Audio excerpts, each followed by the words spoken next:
Praise the Lord. நான் உங்களுடைய அமூல்ய சுபாக்கர் உங்களை எல்மே ஜீசஸ் டெம்பிள் மினிஸ்ட்ரீஸ்க்கு அன்புடன் அழைக்கிறேன். ஹல்லேலூயா. நம்ம மேத்யூ 23வது அதிகாரம் 23லேருந்து 28 வசனங்கள் வரைக்கும் நம்ம பார்த்தோன்னா, அங்கே வந்து சாஸ்திரிகள் பரிசேயர்கள் பற்றி எழுதியிருக்கோம். ஆமாம், இவங்க எல்லாருமே என்ன செய்கிறாங்கன்னா, அவங்கக்கிட்ட இருக்கிறது எல்லாத்தையுமே தசம்பாகத்தை கொடுக்குறாங்க. கர்த்தர்கிட்ட போய் தினைக்குமே போய் அந்த தூபம் போடுறாங்க, சாம்பிராணி எல்லாமே போட்டு அதே மாதிரி அவங்களுக்கு இருக்கிற அந்த புதினா ஆகட்டும், இல்லைன்னா சோம்புலை ஆகட்டும், அவங்களுக்கு வர பணத்திலே ஆகட்டும், எல்லாத்துலேயுமே அவங்க என்ன பண்ணுறாங்கன்னா கர்த்தருக்கு தசம்பாகத்தை எடுத்து கொடுக்குறாங்க. ஆனால் அவங்க எல்லாமே கொடுக்குறாங்களே தவிர அந்த மனசை மட்டும் அவங்க கொடுக்காம போயிடுறாங்க. இன்றைக்கி நிறைய பேர் கிரைஸ்தவர்கள் நம்ம பார்த்தோன்னு வச்சுக்கோங்களேன், கர்த்தர் அறிஞ்ச பிள்ளைகள் எல்லாருமே வந்து அதே மாதிரி அவங்ககிட்ட இருக்கிற பணத்தை கொடுக்குறாங்க, காத்தால எழுந்து ஜபிக்கிறாங்க, காத்தால எழுந்து வந்து வேத வசனங்கள் வாசிக்கிறாங்க, அதே மாதிரி உதவி பண்ணுறாங்க எல்லாருக்குமே. கர்த்தர் சொன்ன எல்லாத்தையுமே அவங்க செய்கிறாங்க. இது எல்லாமே செய்கிறாங்களே தவிர முழு மனசோட கர்த்தரை நேசிக்க மாட்டேன்றாங்க. இந்த நேசிக்காமல் இருக்கிறதுனால தான் பாருங்கள், அவங்க வாழ்க்கைக்குள்ளே ஏதோ ஒரு விதமான பிரச்சனைகள், ஏதோ ஒரு விதமான அவங்க வந்து சந்திக்க வேண்டியதாக இருக்குது. ஏன்னா சாத்தான் வந்து இந்த உலகத்தில் வந்து சிங்கம் போல் யாரை விழுங்கலாமான்னு சொல்லிட்டு அதை சுற்றிக்கிட்டே இருக்குமா.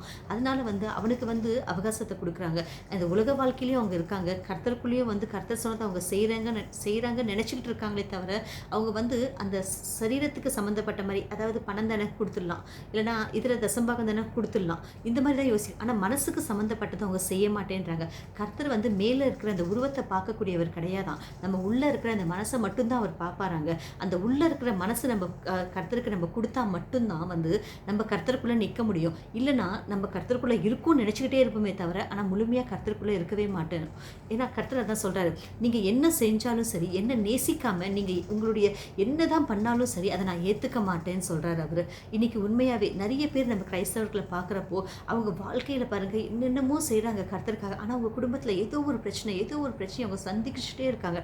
நம்ம கர்த்தர் தீர்த்துருவாருன்னு நினச்சிக்கிட்டே இருக்காங்க.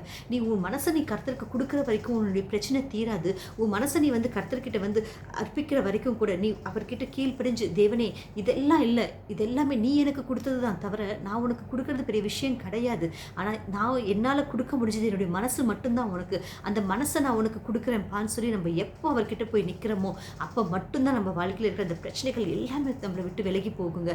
ஆமாம், வேதவசனங்கள் என்ன சொல்லி தெரியுமாங்க, அன்புக்கு தான் எல்லாமே முதல் ஸ்தானம்னு சொல்கிறாரு. ஆமாம், நம்ம பவுல் பக்தர் கூட நம்ம பார்த்தோன்னு வச்சுக்கோங்களேன், அவர் என்ன சொல்லுவார்னா, உன்னுடைய சரீரத்தையே நீ வெட்டி கொடுத்தாலும் சரி, இல்லைனா நீ வந்து அந்நிய பாஷையில் நீ பேசினாலும் சரி, நீ மணிக்கணக்கில் உபதேசம் பண்ணாலும் சரி, என்ன செஞ்சாலும் சரி, அதனால் உனக்கு எந்த ஒரு இதுவுமே இருக்காது. உங்ககிட்ட பாசம், அந்த நேசம்ன்றது உங்ககிட்ட இல்லைன்னா நீ எதுவுமே வந்து கர்த்தர்கிட்டேருந்து வாங்கிக்க முடியாதுன்னு சொல்கிறாரு. எல்லாமே வேஸ்ட்டுன்னு சொல்கிறாரு.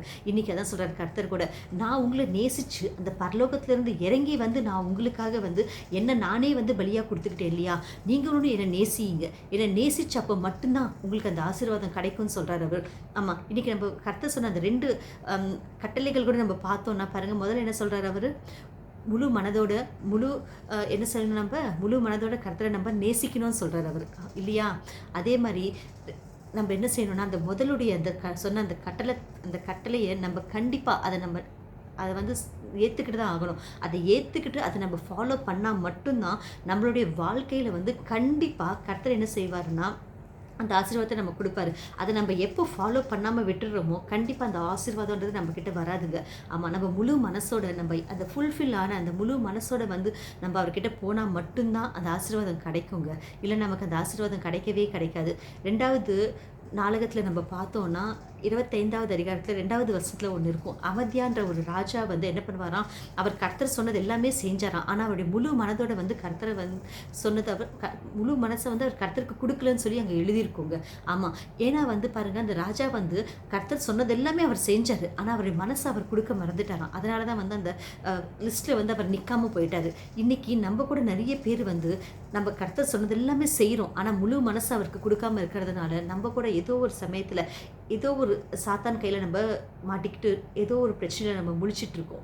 இன்றைக்கி அந்த மாதிரி இல்லாமல் நம்ம சந்தோஷமாக எப்போவுமே கர்த்தருடைய பிள்ளைகளாக சுகமாக அவர் கொடுத்த ஆசீர்வாதத்தோடு நம்ம வாழணும்னா நம்ம என்ன செய்யணுங்க, கர்த்தர்கிட்ட நம்ம மனசை கொடுக்கணும். உங்கள் பணம் தேவையில்லை கர்த்தருக்கு, உங்களுடைய பேர் தேவையில்லை, உங்களுடைய புகழ் தேவையில்லை, உங்களுடைய எதுவுமே அவருக்கு வேண்டாங்க. அவருக்கு தேவையானது என்னென்னா உங்களுடைய மனசு மட்டும்தான். உங்கள் மனசை நீங்கள் எப்போ கர்த்தருக்கு கொடுக்குறீங்களோ அப்போது கண்டிப்பாக உங்களை கர்த்தர் ஆசீர்வதிப்பார். ஏன்னா கர்த்தர் வந்து உங்களுடைய மேலே உங்களுடைய நீங்கள் அழகாக இருக்கீங்களா, இல்லை அழகாக இல்லையா, உங்ககிட்ட பணம் இருக்கா, பணம் இல்லையா, நல்ல பாட்டு பாட தெரியுமா உங்களுக்கு, இல்லை உங்களுக்கு நல்ல பேச தெரியுமா, இந்த மாதிரிலாம் அவர் பார்க்கவே மாட்டார். உங்கள் மனசை மட்டும்தான் அவர் பார்ப்பார். அந்த மனசை நீங்கள் அவருக்கு கொடுத்தீங்கன்னா போதும், கண்டிப்பாக நீங்கள் ஆசீர்வதிக்கப்படுவீங்க. உங்கள் பிரச்சனைகள் எதுவாக இருந்தாலும் சரி, அது உங்களை விட்டு விலகி போகும். ஜெபிச்சுக்கலாமா? ஸ்தோத்திரம் தேவனே இயேசப்பா, ஸ்தோத்திரம் ஐயா, பரிசுத்த ஆவியானவரே, நன்றி பிதாவே. ஆமாம் ஐயா.